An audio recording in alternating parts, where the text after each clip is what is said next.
త్రిష అంత పనిచేసిందా?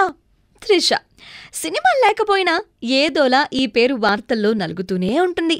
రానాతో త్రిష ఎఫైర్ నడుపుతుందని కొన్నాళ్లు, కాదు వీళ్లు విడిపోయారని ఇంకొన్నాళ్లు వార్తలు వినిపించాయి. త్రిష ఇంట్లో పెళ్లి సంబంధాలు చూస్తున్నారని, త్వరలోనే త్రిష సినిమాలకు బై బై చెప్పేసి సంసార సాగరంలో మునిగిపోనుందని కూడా చెప్పుకుంటున్నారు. దానికి ఇంకాస్త పెప్పాడైందిప్పుడు. అదేంటంటే త్రిషకు పెళ్లి సెట్ అయిపోయిందంట. అంతేకాదు, గుట్టు చప్పుడు కాకుండా నిశ్చితార్థం కూడా జరిగిపోయిందని చెప్పుకుంటున్నారు. వరుణ్ మానియన్ అనే నిర్మాతని త్రిష త్వరలోనే పెళ్లి చేసుకోబోతుందని, వీరిద్దరికీ చెన్నైలో నిశ్చితార్థం జరిగిందని టాక్. ఈ వేడుకకు కేవలం కొంతమంది సన్నిహితులనే తను పిలిచిందట. ఈ ఏడాది చివర్లో పెళ్లి ముహూర్తం ఖాయం చేశారని కూడా తెలుస్తుంది. త్వరలోనే ఈ విషయాన్ని స్వయంగా త్రిష మీడియా ముందు బయటపెట్టడానికి తను సన్నాహాలు కూడా చేస్తుందట. తన చేతిలో 2 సినిమాలున్నాయి, అవి పూర్తయ్యాకే పెళ్లి కబురు వినిపిస్తుంది అని అందరూ చూస్తున్నారు.